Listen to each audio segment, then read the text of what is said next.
অনেকেই জানে না যে ফেসবুক পেজে কীভাবে তাড়াতাড়ি গ্রো করা যায়, বা চ্যানেলটাকে বা তোমার ফেসবুক যে পেজটা যে আছে ওইটাকে কীভাবে তোমরা তাড়াতাড়ি মনিটাইজেশন করবে। তো বন্ধুরা, তোমাদেরকে আমি একটা গোপন টিপস তোমাদেরকে বলবো, তো ভিডিওটি কেউ স্কিপ করবে না। চ্যানেলে যদি নতুন হয়ে থাকো তাহলে আমার চ্যানেলে সাবস্ক্রাইব করে দিও, কারণ আমি এই চ্যানেলে বিভিন্ন রকমের টিপস ভিডিও ছাড়তে থাকি। তো বন্ধুরা, তোমরা ভিডিওটি থেকে চলে যাবে না, চলে গেলে তোমরা মিস করবে। তো এই জন্য বলছি, তো চলো বন্ধুরা শুরু করা যাক। প্রথমে কী করে তুমি তোমার ফেসবুক পেজটিকে ওপেন করে নেবে। ওপেন করে নেওয়ার পরে তুমি তোমার যে ফেসবুকে যে লোগোটা যে আছে, তোমার ওই লোগোটাতে যাবে, পেজের যে লোগোটা আছে ওইটাতে যাবে। ওইটাতে যাওয়ার পরে তোমাকে দেখবে প্রফেশনাল ড্যাশবোর্ড বলে লেখা আছে, ওইটাতে ক্লিক করবে। ওইটাতে ক্লিক করার পরে তোমাকে কী হতে না, তারপরে আবার যে তোমার যে লোগোটা যে আছে দেখাবে তোমাকে, ঠিক আছে, ওইটাতে তুমি যাবে।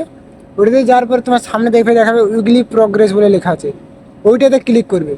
ওইটাতে ক্লিক করলে তোমার সামনে যেগুলো যে আছে প্রোগ্রেসগুলো যে কমপ্লিট যে করতে যে বলছে, ওইগুলোকে তোমরা প্রত্যেক সময় তোমরা কমপ্লিট করার চেষ্টা করবে। কমপ্লিট যদি করে যদি থাকো তাহলে তোমার চ্যানেলটি তাড়াতাড়ি তোমার মনিটাইজেশন হয়ে যাবে, যে ফেসবুক যে পেজটা যে আছে তোমার ওইটা তাড়াতাড়ি কমপ্লিট মনিটাইজেশন হয়ে যাবে। তো বন্ধুরা, ভিডিওটি যদি ভালো লাগে তাহলে একটা লাইক করো, আর চ্যানেলে যদি নতুন হয়ে থাকো, এখনও না যদি সাবস্ক্রাইব করে থাকো তাহলে চ্যানেলটিকে সাবস্ক্রাইব করে দাও। আর ফেসবুক রিলেটেড বা ইউটিউব রিলেটেড যদি তোমার যদি প্রশ্ন থাকে বা তোমার যদি কোনো জানতে যদি চাও তাহলে কমেন্ট করো, কমেন্ট করতে ভুলো না। তো বন্ধুরা, টাটা, বাই বাই, ভালো থেকো, সুস্থ থাকো।